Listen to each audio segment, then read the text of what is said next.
আর এবার মুন্সিগঞ্জে গতবারের চেয়ে অনেক অনেক বেশি আলু বড় হয়েছে। দেখুন চারদিকে শুধু আলু ক্ষেত, আর কিছু কিছু আছে মরিচ ক্ষেত, ভুট্টা, বেগুন।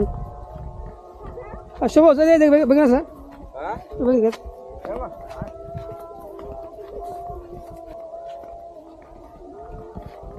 দেখুন আমি যা বলছিলাম যে শুধু চারপাশে শুধু আলু ক্ষেত, আসলে তাই।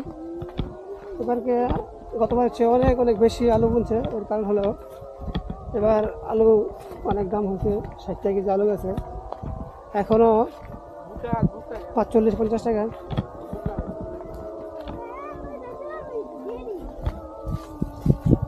আসলে গ্রামে আসলে এরকমই, রাস্তার আইল ধরে হাঁটতে হয়, আর হাঁটলে দুপাশে শুধু খালি ফসলের জমি, কোনো একটা জমি খালি নেই যে এখানে চাষ করা হয় নাই। যাই হোক, যেই হোক, সরিষা হোক, আলু হোক, আপনার মরিচ হোক, পেঁয়াজ হোক, ভুট্টা হোক, মূলা হোক, মানে কোনো কিছুই তারা খালি রাখে না। আর দেখুন এখানে এই যে এটা হচ্ছে ভুট্টা ক্ষেত,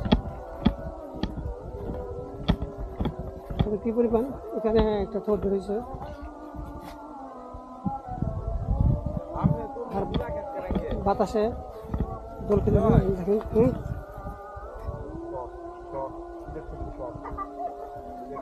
এটা কি ভুট্টা নাকি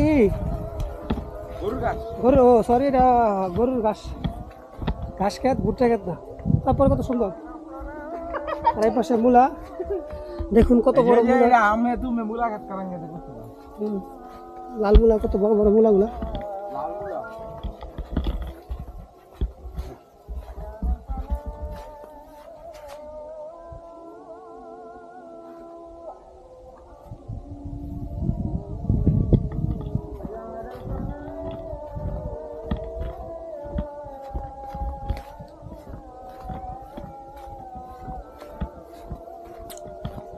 সবই সুন্দর। আর এই যে ওই পাশে আছে বাড়িঘর থাকার জন্য,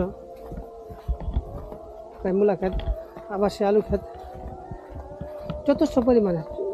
আপনি বললাম যে কোনো জায়গায় তারা খালি রাখে না। এখানে দেখেন বাড়ির আঙ্গিনা, এখানেও তারা বিভিন্ন সবজি গাছ, তারপর সুপারি গাছ, নারকেল গাছ, মোট কথা কোনো জায়গাতে খালি রাখে না। এই জিনিসটা খুবই লক্ষণীয়।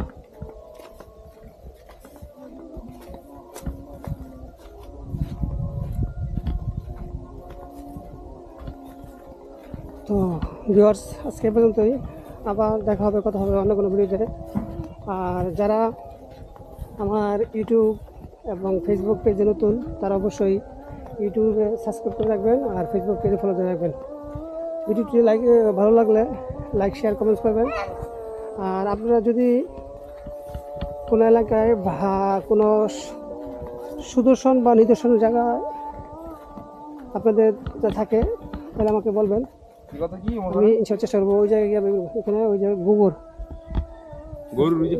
যে গরুর খামার আছে, এখান থেকে গোবর জানতে হবে। এটা গ্রামের গইটা একসময় অনেক ছিল গইছাগুলা, এখন আমাদের দিকে নাই বললে চলে। এই গ্রামেই এরকম হয়।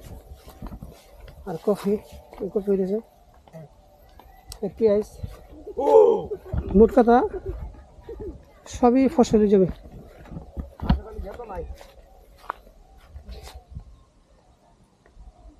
এটা হচ্ছে কপি ফুলকপি, এটা হইতেছে